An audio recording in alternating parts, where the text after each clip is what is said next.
Hello, world. I am deeply grateful to have Robbie Crane with me today. Robbie is from Chicago. He is an automotive entrepreneur and an athlete. So, Robbie, welcome. Thank you so much Hey, for being here. good morning, Jordanna. How are you? Doing great. How are you today? Doing good. So, I'm excited to do this. Thank you for being here. Thank you for inviting me. This is awesome. Let's talk about your experience in Sorcerer School. Can we talk first about what it was like before you joined? What were the things that you were experiencing, the challenges that you were facing, both inside and out, that you were feeling like, okay, this has got to change?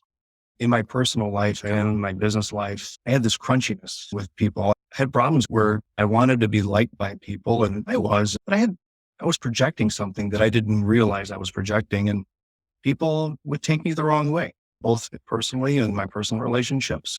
And in my business relationships, people would think I'm arrogant. People think I had too much ego.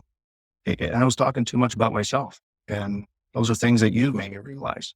And also leadership skills. Before that, I was always agitating people, trying to coach people, my players and my team and within the dealerships. And a lot of people I'd rubbed the wrong way. I mean, I would get results. We were successful, but it was a lot of pushing and pulling.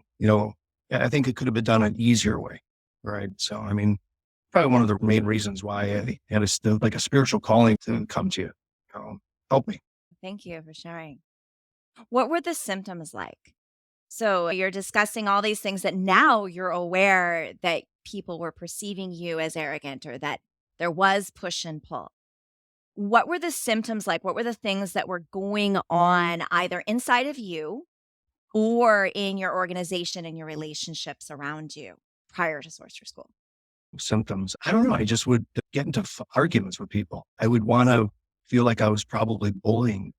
And other times I would go the opposite direction where I'd be over nice and try to win them that way. And both ways didn't work well. I was always in confrontations with people. So I think that going with the business aspect of it, my partners were thinking that I was different. They didn't like the way I was approaching people. And they seriously were not happy with some of my performances as a coach. And the symptoms, I don't know, I always thought there was nothing wrong with me. I was perfect, right? I could do no wrong. I was always right. I wasn't listening to people and it was my way or no way. What about spiritually? What was going on for you spiritually before you joined Sorcerer School? What were the challenges you were facing there? I had no spirituality in me. I mean, I think I did. I believe that God or the Holy Spirit, the flow, I always believed he was there. And there's no way I've done everything I've done in my life without him. And then for some reason, this last time that you touched in with me, that I reached out to you, someone was telling me to do it. I don't know what it was, but it's that spirituality, that's God, the Holy Spirit. Yeah. He guided me. He was in there talking to me. I'm blessed right now. I'm blessed to be walking with him. Yeah. And I'm excited to share your transformation. Let's talk a little bit about what it was like when you were on the edge of joining Sorcerer School. What was it that had you saying, okay, I know this is what I need to do?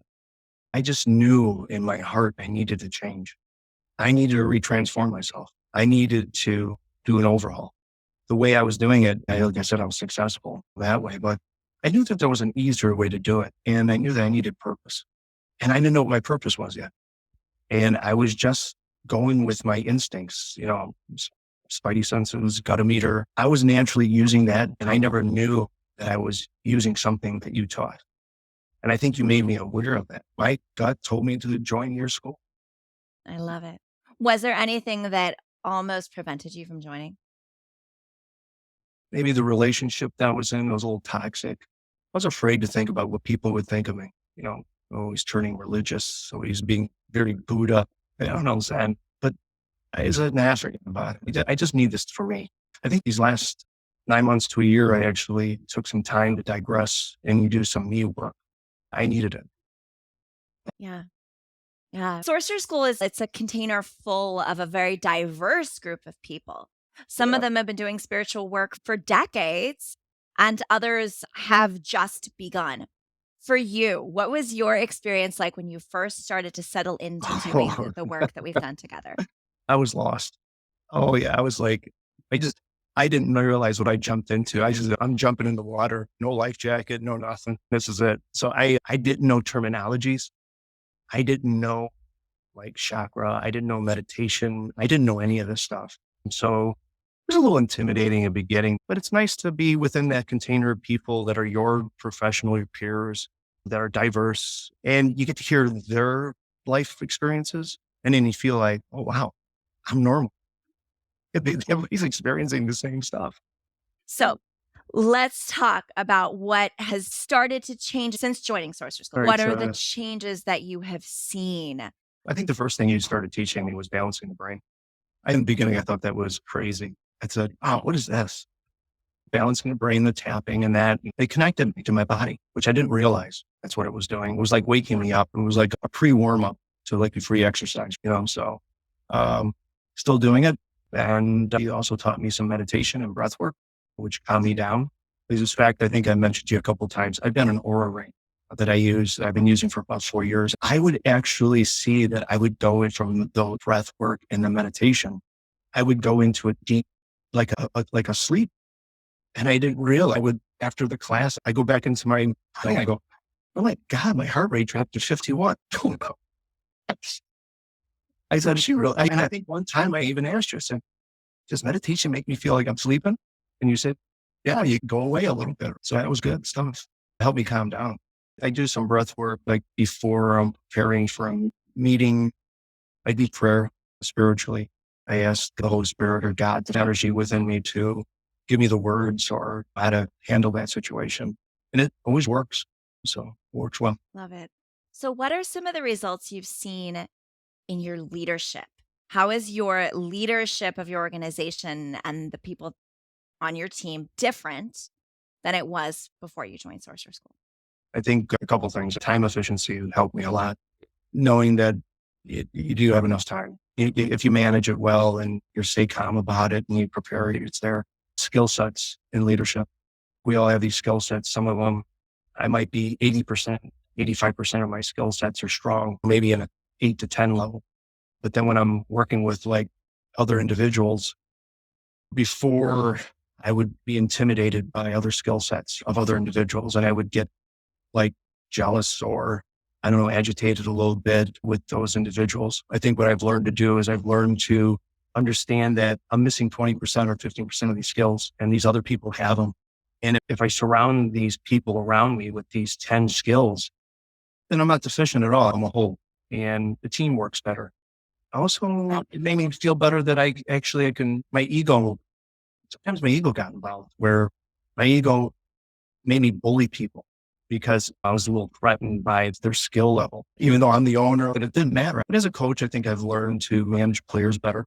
Everybody can't be a Sammy Sosa or Walter Payton or Lance Armstrong. I mean, these individuals have God gifted skills that these people have and you don't have them, but that doesn't mean you can't learn from them.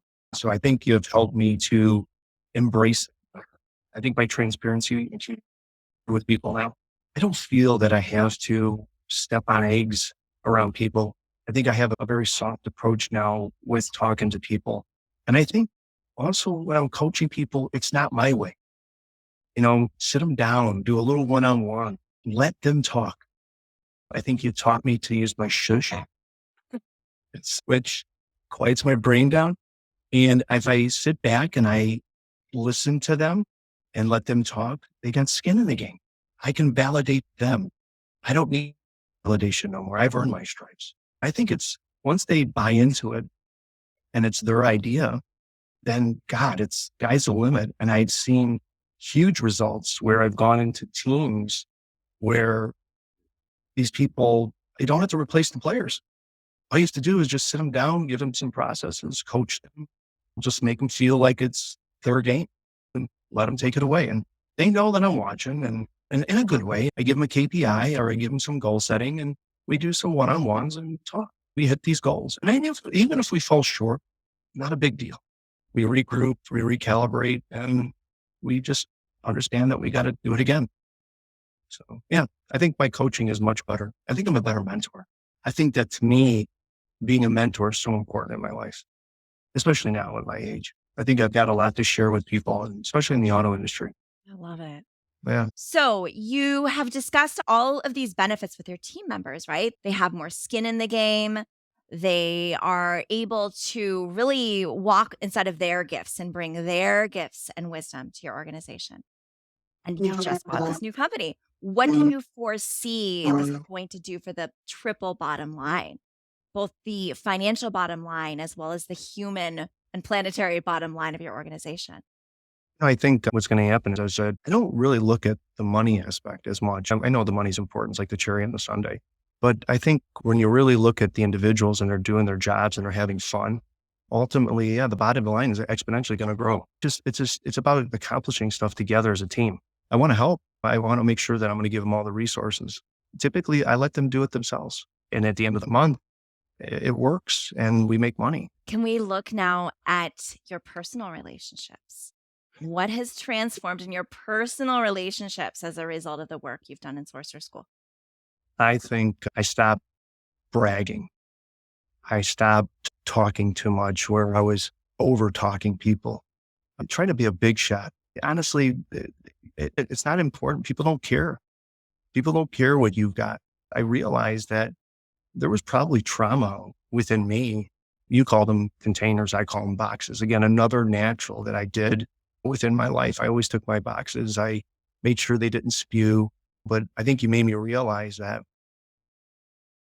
if I was having a bad day, you ever wake up in that morning where you feel that you don't know why you feel that way, but it's like you projected it out to people, but you didn't realize it. You were just like spewing that toxic spew all over everybody. And they would just absorb it differently. And like you said, they're the messenger.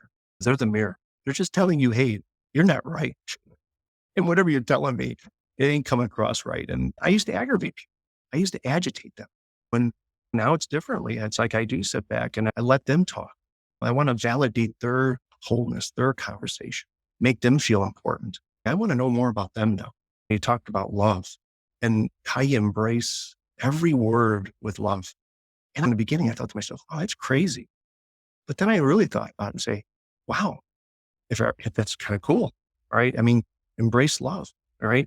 And I think if your words come across that way to people, they absorb it. They receive it well. And they interpret you completely as a different person. Have the people, the important people in your life, reported changes in you since Yeah, starting to do this work? yeah, they did. I think people now look at me differently. Like I'm a little laid back. I'm still Robbie, where I'm intense, but I guess I got a very like a stealth, stoic intenseness about me now, where I'm kind of laid back. I know I got a mission to do, but I think the biggest compliment people can give me is that you've changed, but I changed to the better, and I think that I'm going to continue to embrace this way and use the tools that you've given me and use my body and feelings, my heart, and not use the brain as much. The brain's there. It's our computer. I think it's how I look at it. I got to not worry about the past. Past is good. Okay. It kind of helps you with some things in the present and the future, but truly you can't get stuck on this stuff. Just stay in the present, work with what you're working, get your game plan down, get your goals down, how far out you want to go, but let's not worry about stuff because really the past doesn't predict the future or the present or the person. And has this helped you be more present? Oh yeah. I think presence is important.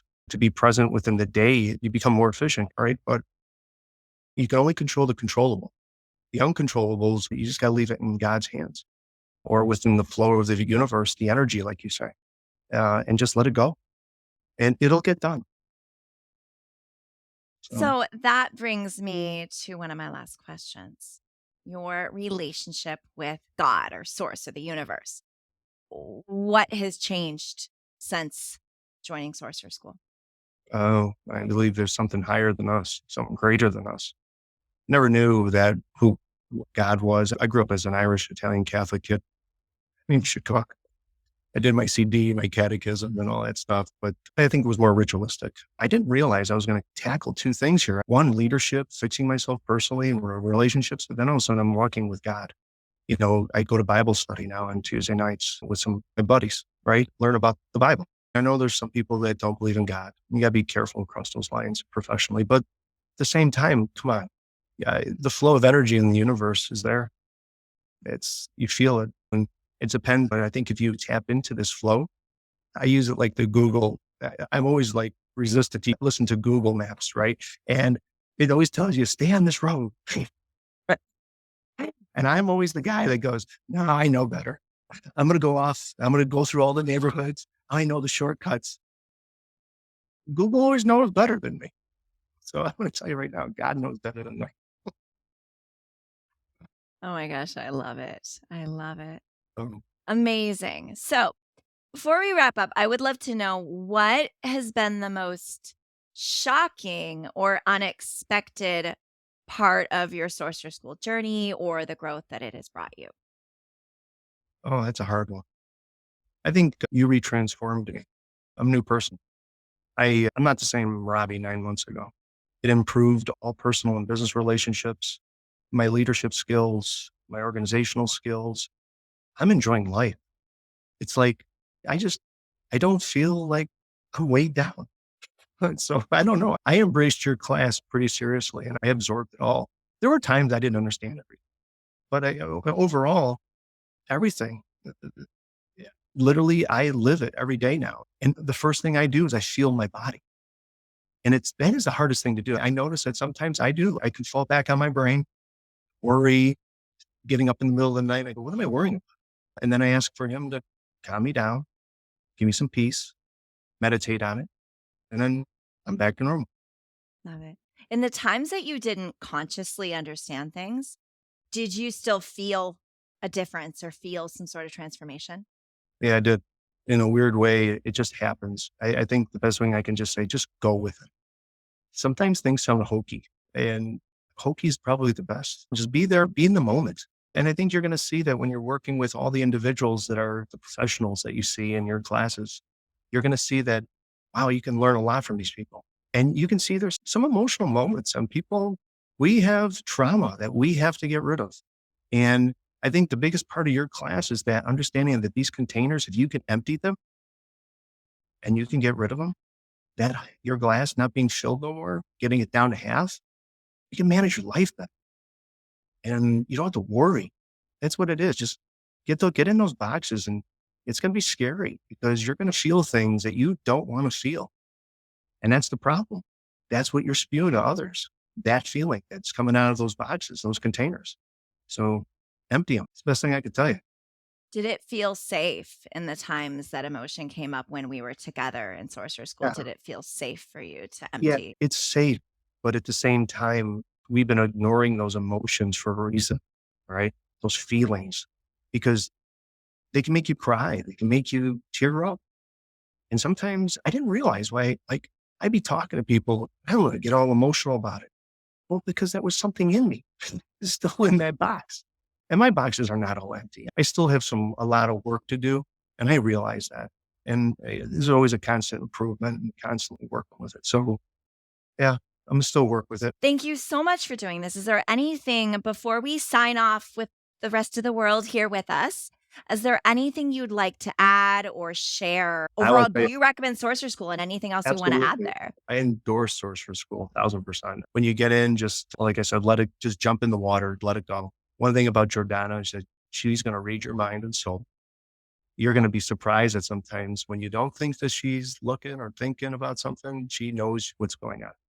I know that. You've done a couple of things where you've taken me, made me step back. That I think, what? You read my mind? You're very approachable. Not 1 ounce of intimidation. You make Sorcerer School fun and you're silly about stuff too, which is cool. And I think your tagline, big love, I'm stealing some of that. Yes, because there is so much love in our container. That's it. Yeah. Absolutely. So join Sorcerer School. You have to. You'll change your life. Thank you so much for your time and energy and for your commitment to this work. I'm flattered I that you am very grateful. I'm very flattered that you asked me to share that with you. It actually helps me realize all the things that you did for me. So thank you. All right, we'll sign off for the rest of the world. Bye, everyone. Peace.